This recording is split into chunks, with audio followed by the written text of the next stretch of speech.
Her red dress clung to her like sin. I remember that detail vividly, not because of how beautiful she looked, but because it's the same dress she wore the night she humiliated me in front of 200 of her coworkers.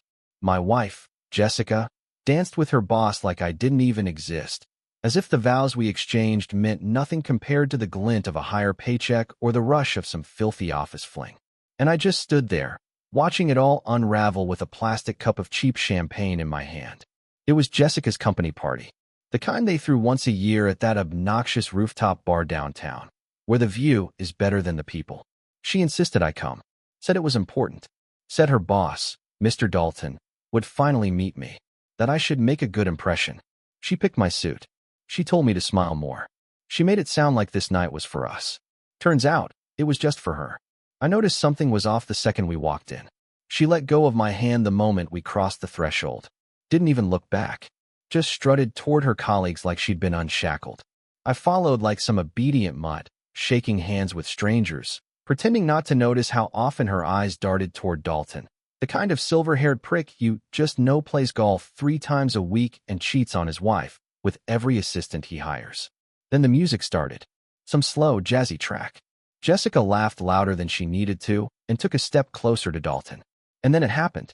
She looked over her shoulder at me, not with affection, not with pride, but with something smug, cold, like she'd already decided who she was going to be that night. And then she said it. I'm going to dance with whoever I want. You have 2 options, sit and watch, or leave. I froze. Did she really just say that? Was that my wife? I looked around. People heard. People watched. Some glanced away, embarrassed for me.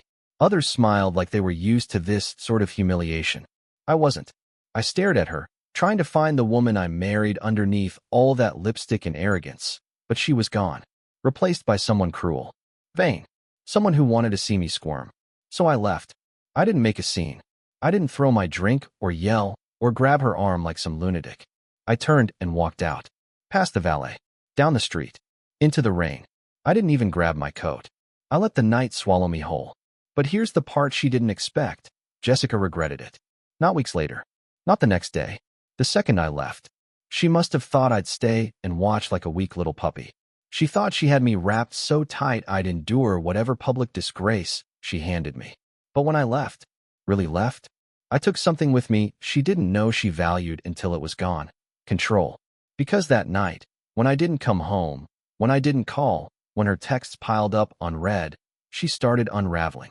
She showed up at my brother's apartment the next morning, crying in heels and smeared mascara, begging, whispering through the door, "It was just a dance, Ethan." I didn't mean anything by it, but I wasn't there. I was already 2 steps ahead. Because the truth is, that wasn't just a dance. It was a declaration. It was her looking me in the eye and saying, "You're nothing to me." And if I was nothing to her, then she had no idea what I was about to become. The next night, I came home, not because I forgave her, but because I needed answers. The house was dark, quiet. She was curled up on the couch like some damsel in distress, wearing the same red dress. Only now it looked like a costume, like she was trying to turn back time by rewinding the scene. The makeup was gone. Her hair was a mess. But the real difference? Her eyes. They were wild. Panicked. "You didn't answer me," she said. Her voice cracked like she was the one who got betrayed. I didn't say a word. Just walked past her, upstairs, into our bedroom. I needed to be alone. But she followed. "Ethan, you don't understand. I was just trying to make you jealous. That's all it was. I didn't mean anything with Dalton. It was just a stupid moment, I swear." I turned, and for the first time, I really looked at her. I'd seen her cry before, but this wasn't about guilt. It was about fear. Fear of losing control. And that's when something shifted in me. I didn't yell. I didn't even raise my voice. "When did you stop respecting me?" She blinked, caught off guard. "What?" "That night wasn't the beginning, Jess. It was the confirmation. You've been slipping for months. Staying late at work, hiding your phone. Those mysterious girl nights where your friends never post a single photo.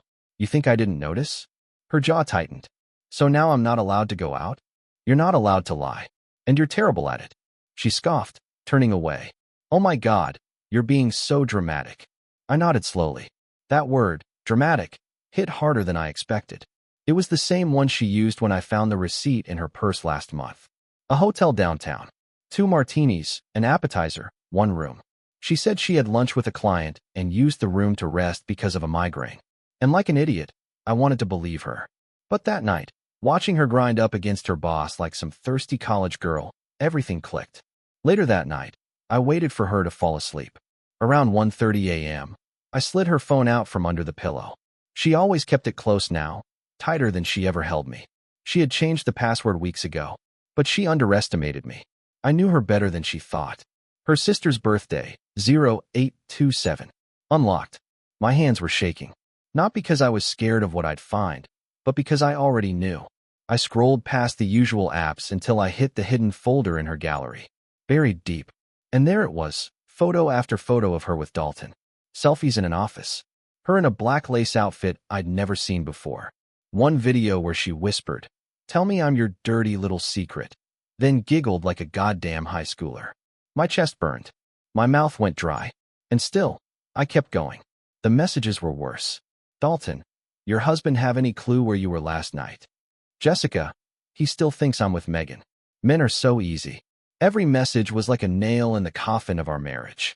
Every emoji, every miss you already, every picture. I don't know what hurt more, the betrayal itself or how casual she was about it. Like I was just some extra in the movie of her life. I put the phone back before she woke. I didn't confront her. Not yet. I needed to plan. I needed to hit her where it would hurt. Emotionally, legally, financially. This wasn't just about betrayal anymore.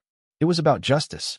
I slept on the couch that night, staring at the ceiling, letting the silence scream inside me. Every moment we'd spent together, every trip, every time she said, "I love you," it all felt like a lie now. And the worst part? I didn't even cry. Not a tear. Because somewhere between the dance and the discovery, the part of me that loved her had already died. The next morning, she made pancakes. Jessica never made pancakes. Not on a weekday. Not unless she was guilty of something and trying to mask it with syrup and fake smiles. She wore that light pink robe she knew I liked. Hair brushed, makeup just enough to look effortless. She greeted me like nothing had happened, like she hadn't been grinding on her boss while I stood there like furniture. "I thought we could talk over breakfast," she said. Flipping a pancake like this was some cozy scene from a commercial. I sat across from her, but I didn't touch the food. I just watched her, studied her, how she avoided eye contact, how her smile cracked for half a second every time I didn't respond. She was performing, and the performance was pitiful. "You looked through my phone, didn't you?" she finally asked. I didn't blink. "Yes." She sighed like I was the one who crossed a line. "So what now? You're gonna punish me? Ruin our marriage over a mistake?" "Mistake," I repeated, almost laughing. "Jessica, mistakes are accidents. You did this on purpose." Over and over again. "I was lonely, Ethan," she snapped, suddenly shedding the innocent act. "You think it's easy being married to a guy who comes home late, talks about bills, never touches me like he used to?" I needed to feel wanted. Dalton made me feel alive again. My jaw clenched. "You could have talked to me. You could have said something before jumping into bed with your boss." "I didn't jump into bed with anyone," she lied. "You're just assuming things." I saw the videos, the pictures, the messages, and there it was. The mask slipped. Her lips parted, no words coming out. No tears. Just nothing. For a second, she looked like a stranger. A cold, calculating stranger who finally realized she'd lost her grip. "You were never supposed to see that," she muttered. I stood up, pushed the untouched plate away. "Yeah, I was never supposed to know the truth, right?" She didn't follow me upstairs. She didn't say sorry. She just sat there in silence, surrounded by pancakes no one would eat. By noon, I had already contacted a lawyer, made copies of everything on her phone. I wasn't going to be the fool who left empty-handed while she played house with her boss and smiled in court. That night, she tried again. Crawled into the bed I no longer considered mine and tried to touch my arm like we could just rewind everything with one gesture. "Let's fix this," she whispered. "Please." I turned my head slowly. "You think this is still fixable?" "I made a mistake," she said again, that word burning like acid every time it left her mouth. "Multiple. Calculated. Months-long mistakes," I corrected. Her voice got sharper. "Fine. So I messed up. But what do you want, Ethan? A divorce? Is that what this is about? Because I can tell you now, I won't make it easy." There it was. The real her. The venom beneath the sugar. I stared at her. You already made it hard. But I'm not afraid of you, Jess. Not anymore. She rolled over, scoffing. You're weak. You always were. That's why someone like Dalton could get to me in the first place. I nodded slowly, biting down the rage bubbling in my throat. I wanted to scream. I wanted to tell her that every insult only proved what I now knew for sure. She was never the woman I thought I married. She was just the mask, a performance, and I'd been the audience, clapping blindly. She fell asleep eventually. I didn't. Instead, I stared at the ceiling until morning, planning my next move. A storm was coming, one she'd never see coming. She wanted a game? She just lost it. The next few days, I played along. I said nothing. I didn't yell, didn't pack my bags. I acted like the quiet, humiliated husband who was still processing. And Jessica, for once, played the role of the desperate wife. She cooked, cleaned, texted me in the middle of the day with hearts and apologies. She even sent selfies from her desk like she was proving she was being good. The irony made me sick. But behind the silence, I was preparing. I had already transferred our joint savings into a secure account under my name. She never noticed. I was careful, quiet. I contacted my friend Lucas, a real estate agent, and lined up a temporary apartment.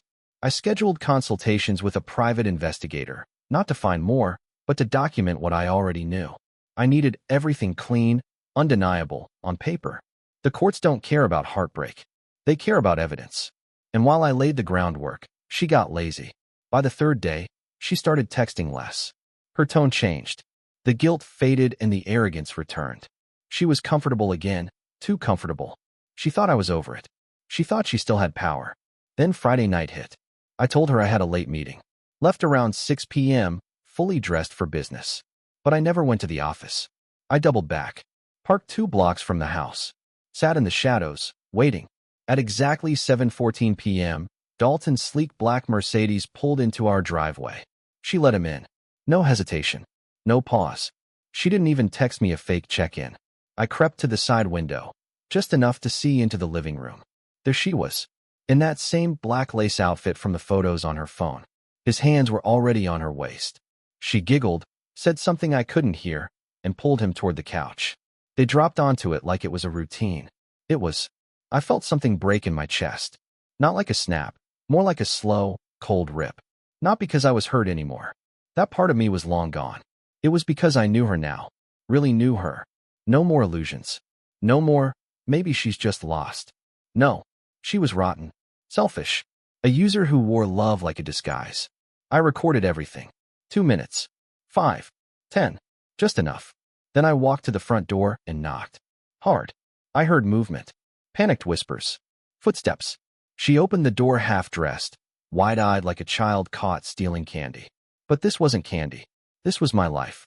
Ethan, what are you doing here? She gasped, blocking the view behind her with her body. Forgot something, I said calmly. Dalton appeared in the hallway, shirt unbuttoned, clearly stunned. I met his eyes and smiled. Nice to finally meet you, Dalton. I've heard so much. Ethan, don't. Jessica snapped, trying to shut the door. I stepped in. Her hand hit my chest, trying to stop me, but she knew she couldn't. I walked right past her. Didn't say a word. Just looked around like I was making a final inspection of a crime scene. Relax, I said over my shoulder. Just grabbing my laptop. I picked it up off the counter. Looked right at her. You two enjoy the night. Don't forget to smile for the cameras. She froze. What cameras? She whispered. I didn't answer. I didn't need to. I left. Drove away calm. Silent. A strange sense of peace crawling over me. For the first time in months, maybe years, I felt in control. I didn't cry. I didn't scream. I just smiled. Because the war was over. And I had already won. The next morning, she called me 14 times. I let every call ring out. No voicemail.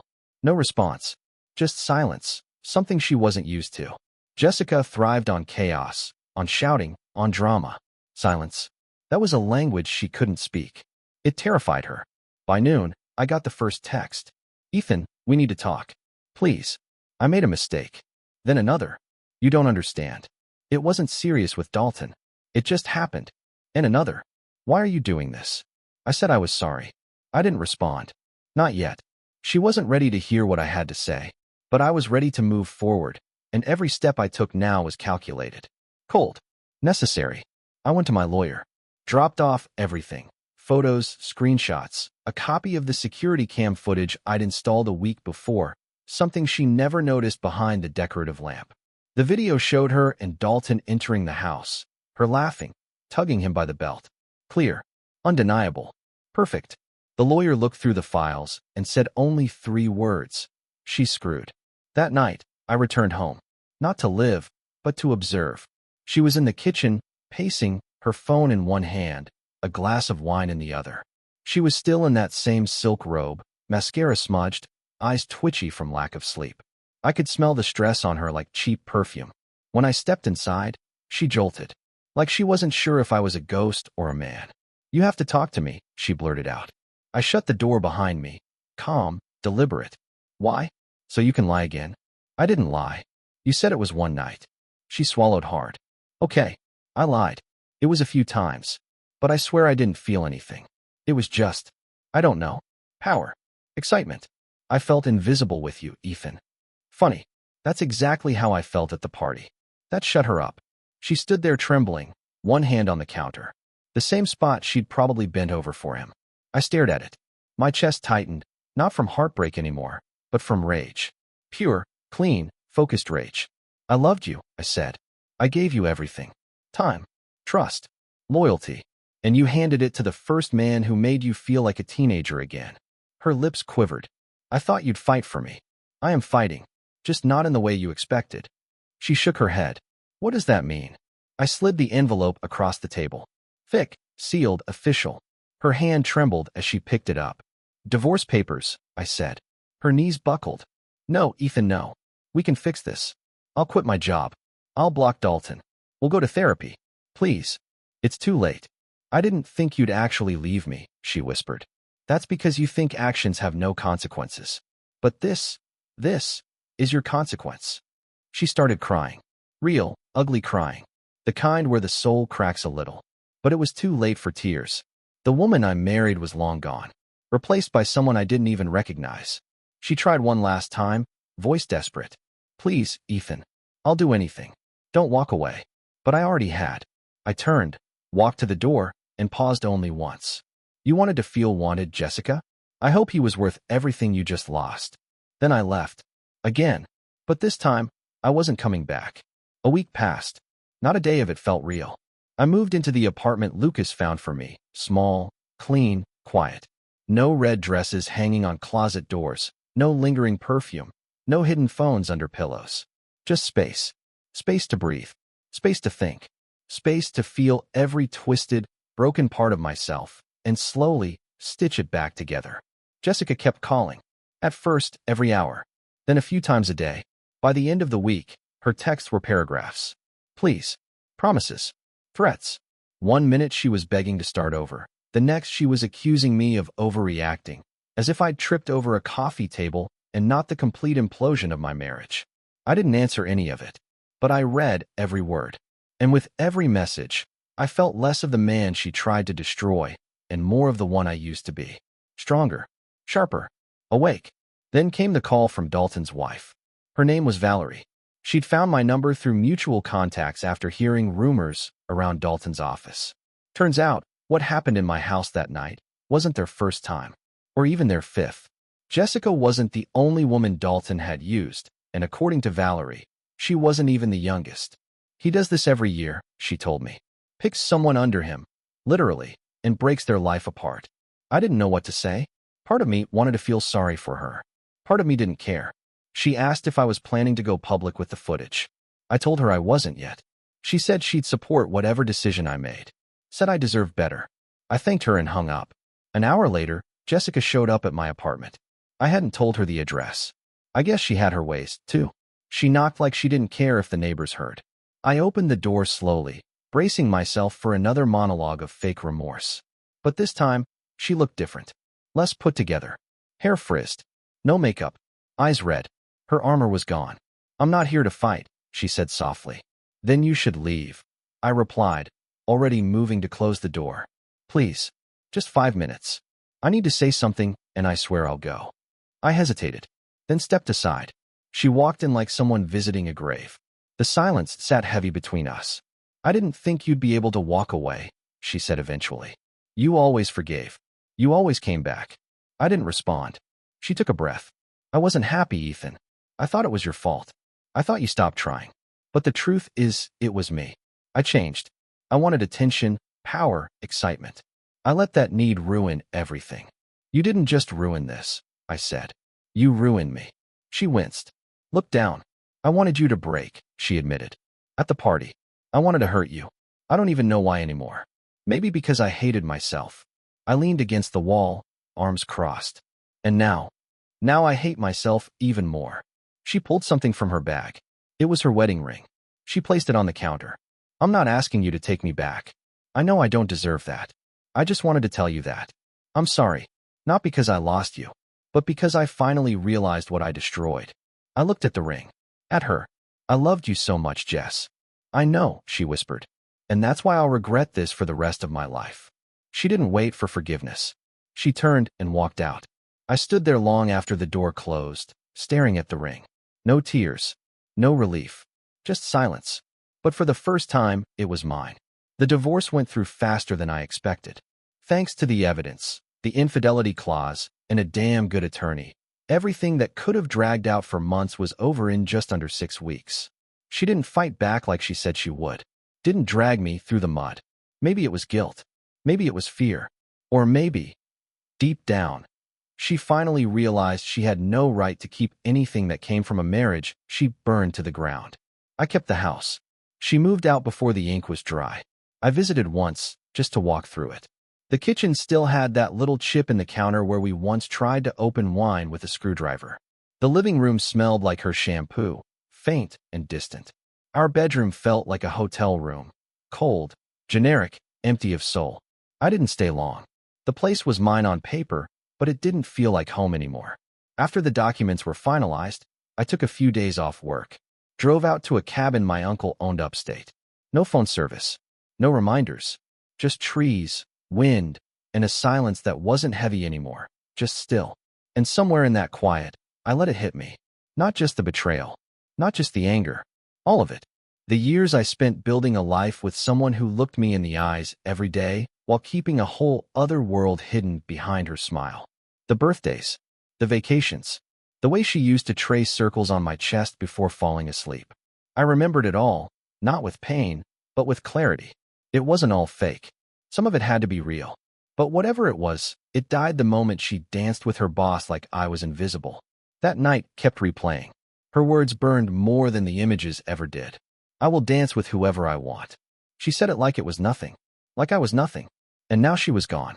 I thought I'd feel broken at the end of this. Thought I'd be drowning in bitterness. But it was strange. I didn't hate her. Not anymore. Hate takes energy. I was done giving her mine. What surprised me most was what came after the grief. Freedom. Not just from her, but from everything I let slide for years. From being the man who tolerated less than he deserved. From keeping quiet to keep the peace. From pretending I was okay when she chipped away at me piece by piece. And when I got back to the city, I started doing the things I used to love. I reconnected with old friends. Real ones who didn't just know the Jessica version of me. I got back into boxing, something she used to roll her eyes at because it was aggressive. I laughed more, slept better, ate better, looked in the mirror, and saw someone I respected again. She reached out once more. A long email. No begging this time. No bargaining. Just a recount of her own unraveling. Said Dalton dumped her 2 weeks after the divorce. Said she's in therapy. Said she understands if I never reply. I didn't. Because some things don't need closure. Some things just end. And that's okay. If I've learned anything from this mess, it's this. Never ignore the little signs. The shift in her eyes. The way your name feels different when she says it. The coldness behind her smile. You can't stop someone from betraying you, but you can decide what happens next. And I chose me. So if you're reading this, and your gut's screaming at you, listen to it. If you're making excuses for her silence, her secrets, her sudden girl trips, with no photos, don't. You already know the truth. You just haven't faced it yet. But when you do, walk out the door. And don't look back. Months passed. Seasons changed. Her name faded from my lips. Her face from my memories. I stopped checking her socials. Stopped wondering who she was with, or whether she missed me. The truth? I didn't care anymore. Not in that hollow, aching way that once swallowed my nights. What we had, what I thought we had, was gone. Burnt out like a flame left too long in the wind. But I wasn't angry. Not anymore. That man, the one who stood at that party, invisible while his wife danced with another man, he died the moment I chose to leave. What replaced him was someone stronger, sharper, honest with himself. And if you ask me whether I'd go through it all again just to find this version of myself, I'd say yes. Because pain, when faced head-on, doesn't destroy you. It reveals you. I started my own company a few months later. Something I'd always talked about but never had the nerve to do. I traveled, made new friends, fell in love with the silence I used to run from. And then, one random Saturday, at a bookstore of all places, I met someone new. She didn't look like Jessica. She didn't act like her either. She didn't play games or talk over me or weaponize her attention. She just smiled when we talked. Really smiled. The kind that says, I see you. I hear you. And I like what I see. We talked for hours. No pretending. No performances. Just presence. And that's when I realized I wasn't afraid to trust again.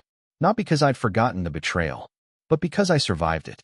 To any man out there who feels like he's drowning in betrayal, who lies awake wondering what he did wrong, what he didn't give, what he could have done differently, I'll tell you what I wish someone told me. You didn't fail her. She failed herself. And your healing? It begins the moment you stop chasing explanations and start chasing yourself again. So stand up, walk out the door, and never look back at someone who looked right through you. She danced with her boss like I didn't exist. But now, I live like she never mattered.